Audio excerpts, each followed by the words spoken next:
السلام علیکم ورحمۃ اللہ۔ اگر آپ رمضان المبارک میں قرآن مجید کی تلاوت کر رہے ہیں، قرآن پڑھ رہے ہیں، تو آپ نے یہ 3-4 غلطیاں بالکل نہیں کرنی، کیونکہ یہ اتنی بڑی غلطیاں ہیں کہ جن کی وجہ سے قرآن پڑھنے پر کچھ بھی ثواب حاصل نہیں ہوتا۔ آپ تو یہ سمجھ رہے ہوں گے کہ میرے 10 ختم قرآن ہو گئے، میرا 1 ختم قرآن ہو گیا، مجھے 10 ختم قرآن کرنے کا ثواب مل گیا۔ حقیقت میں آپ کو کچھ بھی ثواب حاصل نہیں ہوگا، بلکہ الٹا آپ گنہگار ہوں گے۔ الٹا ایسے قرآن پڑھنے والوں پر قرآن لعنت کرتا ہے۔ آپ نے اچھے طریقے سے یہ باتیں سننی ہیں۔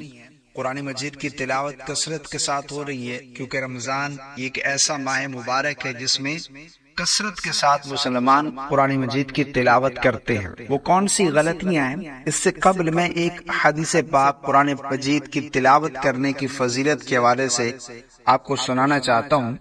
حدیث پاک کا مفہوم ہے، حضرت ابن مسعود رضی اللہ تعالی عنہ سے روایت ہے کہ رسول اللہ صلی اللہ علیہ وسلم نے ارشاد فرمایا کہ جو شخص قرآن کا ایک حرف پڑھے تو اس کے لیے ہر حرف کے عوض، ہر حرف کے بدلے ایک نیکی، اور یہ ایک نیکی اللہ تعالیٰ کی قانون کرم کے مطابق 10 نیکیوں کے برابر ہے۔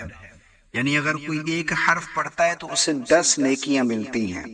اور اسی طرح مزید وضاحت فرماتے ہوئے رسول اللہ صلی اللہ علیہ وسلم نے ارشاد فرمایا کہ میں نہیں کہتا کہ سارا الف لام میم ایک حرف ہے، بلکہ الف ایک ہے، میم ایک ہے، لام ایک ہے۔ یعنی الف لام میم یہ 3 حرف ہے، اور جو 3 حرف یعنی الف لام میم پڑھتا ہے تو اسے 3 حرف پڑھنے کے بدلے 30 نیکیاں اللہ رب العالمین عطا فرماتا ہے۔ یہ قرآن پڑھنے پر اجر و ثواب ہے۔ یہ ہر حرف پڑھنے پر جو نیکیاں ملتی ہیں وہ میں نے آپ لوگوں کو بیان کی ہیں حدیث پاک۔ اب وہ غلطیاں، وہ کون سی غلطیاں ہیں جن کی وجہ سے کچھ بھی ثواب حاصل نہیں ہوتا؟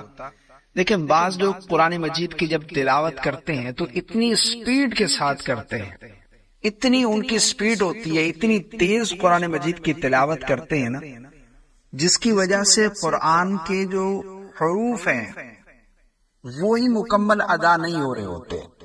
یعنی حرف کی ادائیگی نہیں ہو رہی، حرف جو ہے وہ چبا چبا کر پڑھ رہا ہے۔ مثلا سپیڈ اتنی ہے کہ حرف کا پتہ ہی نہیں چل رہا۔ ایسے قرآن پڑھنے پر کچھ بھی ثواب نہیں ملتا۔ یاد رکھیے گا، جب بھی آپ قرآن مجید کی تلاوت کریں تو حروف نکھر کر پڑھنے میں بھی اور سننے میں بھی واضح جو ہے وہ سنائی دے رہے ہو۔ حروف کو نکھار کر آپ پڑھیں۔ آپ جو حروف کی ادائیگی نہیں کر گئے، حرف ہی چبا چبا کر پڑھ رہے ہیں، تو معنی ہی فاسد ہو جائے گا، الٹا آپ گناہگار ہو رہے ہیں۔ نمبر 1 پر کہ آپ نے زیادہ سپیڈ کے ساتھ نہیں پڑھنا۔ نمبر 2 پر بعض لوگ قرآن پڑھتے ہیں تو یوں پڑھتے ہیں جیسے وہ نیوز پیپر پڑھ رہے ہوتے ہیں، یعنی سامنے رکھا ہوا ہے، حروف کی ادائیگی نہیں ہو رہی، حرف ادا ہی نہیں کر رہے، ٹھیک ہے نا؟ یہ سامنے قرآن مجید کھلا ہوا ہے تو بالکل ایسے بیٹھے ہوئے، بس نظر قرآن مجید کے حروف کے اوپر چل رہی ہے، اور پوچھا جائے تو بولتے ہیں کہ دل میں پڑھ رہے ہیں۔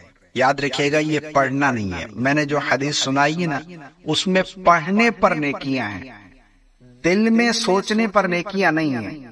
اس کو سوچنا تو کہہ سکتے، پڑھنا نہیں کہہ سکتے۔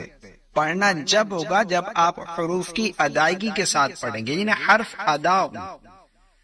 یہ کتنا کم از کم اتنی آواز ہو کہ آپ کے کانوں تک آپ کی آواز پہنچ جائے، اگر کوئی شور نہیں ہے، اتنی آواز، یعنی مان لو اس طرح حروف تو ادا ہو رہے ہو نا، اتنی آواز ہونی چاہیے، ٹھیک ہے نا؟ تو بالکل جو لوگ خاموش بیٹھتے ہیں انہیں بھی کچھ ثواب نہیں ملتا۔ ہاں، قرآن مجید دیکھنے پر، قرآن مجید کو چھونے پر، قرآن مجید چومنے پر جو اجر و ثواب ہے وہ تو انہیں حاصل ہوگا، لیکن پڑھنے پر کچھ بھی ثواب نہیں ہوگا۔ وہ یہ نہیں کہہ سکتے قرآن مجید اس طرح مکمل کرنے والے کہ مجھے 1 ختم قرآن کا ثواب مل گئے۔ ہاں، اسے اتنے وقت دیکھنے کا ثواب تو ملا ہے، قرآن پڑھنے کا ثواب نہیں ملے گا۔ اور تیسری غلطی بعض لوگ یہ کرتے ہیں کہ وہ جب قرآن مجید پڑھ رہے ہوتے تو آپ نے بھی سنا ہوگا مساجد کے اندر دیکھا جاتا ہے کہ اس طرح سے پڑھ رہے ہیں، یعنی ایک آواز ہے، یعنی بناہٹ سی آواز آ رہی ہے، پتہ ہی نہیں چل رہا کہ کیا پڑھ رہا ہے، کون سے حرف ادا ہو رہے ہیں، کیا کون سی آیت پڑھ رہا ہے، کچھ پتہ نہیں ہے۔ تو یہ 3-4 غلطیاں آپ نے بالکل نہیں کر رہی۔ قرآن کو اس کا حق ادا کر کے تلاوت کرنا چاہیے، خوبصورت انداز میں، خوبصورت آواز میں، اور اسی طرح حروف کی ادائیگی کے ساتھ کہ حرف نکھر نکھر کر جو ہے وہ ادا ہو رہے ہوں۔ اس طرح سے ہمیں قرآن مجید پڑھنا چاہیے۔ اس طرح قرآن مجید پڑھنے کی بجائے آپ 10 قرآن مجید پڑھ رہے ہیں، سپیڈ کے ساتھ حرف ادا نہیں ہو رہے، اور ایسے ہی جو آپ پڑھتے جا رہے ہیں، بلٹ ٹرین کی سپیڈ ہے آپ کی، تو اس طرح پڑھنے سے بہتر ہے کہ آپ ایک ختم قرآن کر لیں، 10 کی بجائے ایک ختم قرآن کر لیں، کم از کم آپ کو ثواب تو ملے گا نا۔ مجھے امید آپ کو میری باتیں سمجھ آ گئی ہوں گی۔ اللہ تعالی ہم سب کو عمل کی توفیق عطا فرمائے۔ اور آپ نے مجھے کامنٹ کر کے بتانا ہے کہ آپ کے کتنے ختم قرآن ہو چکے ہیں یا کون سا پارہ آپ کا چل رہا ہے۔ السلام علیکم ورحمۃ اللہ۔